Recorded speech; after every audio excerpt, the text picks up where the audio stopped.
everyone. We're going to spend about 5 minutes just really recapping on what we've learnt about the nephron and how the different parts of it have different functions.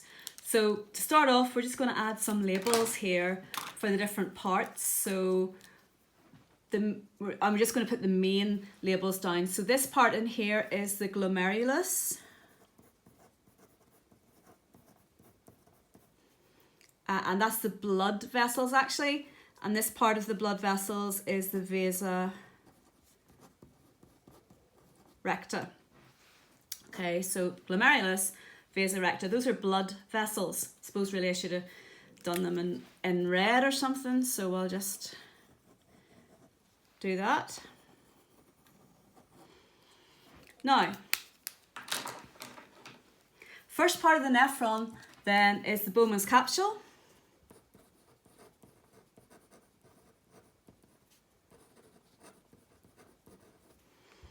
Then this area here is the proximal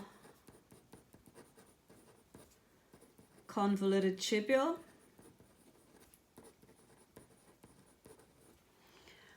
Then we've got the loop of Henle.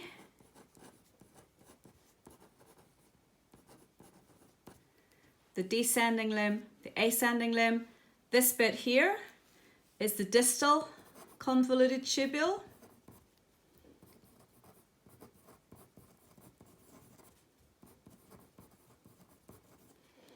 And it feeds into the collecting duct. So hopefully by now you're familiar with all those names, and we're going to think about the main processes. We're just really going to summarise what happens at each place here.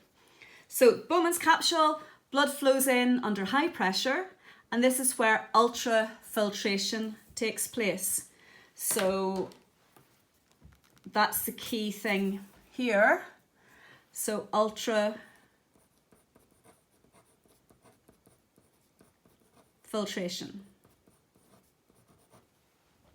And if you remember, blood's under high pressure, so most of the plasma gets forced out, and in the plasma you've got small molecules like glucose, amino acids, a whole pile of salts, urea, and so on. They get forced straight out of the blood into the Bowman's capsule. Proteins are too big to get forced through, and remember it's the basement membrane is the actual filter. So generally proteins don't get forced through. Occasionally if someone's suffering from very high blood pressure, you might get some of the smaller proteins getting forced through, but that's unusual. That's ultrafiltration, and it happens here. Proximal convoluted tubule, I'm going to draw a line here. That is where we've got the cells that are adapted for active uptake, and basically the things that are moved in by active uptake are glucose and amino acids. So that process is called selective reabsorption.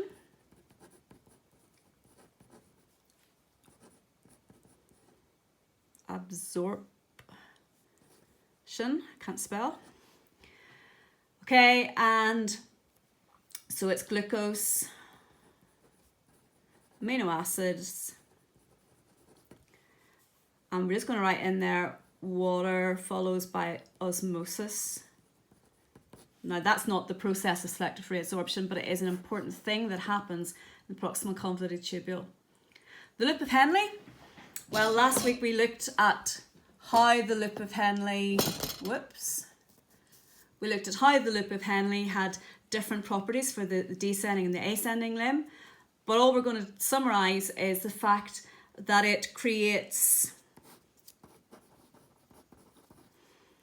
a very concentrated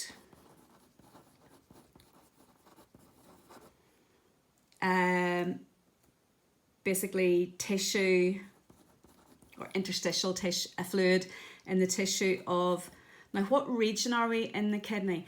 Well, remember back if I sketch a kidney.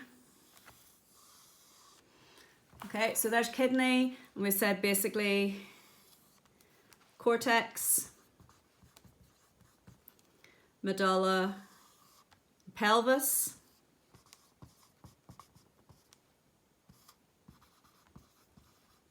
so those are the three regions of the kidney. And if we were to draw one of the, get a red pen here, if we were to draw a nephron, collecting duct, proximal convoluted tubule, loop of Henle, distal convoluted tubule, collecting duct.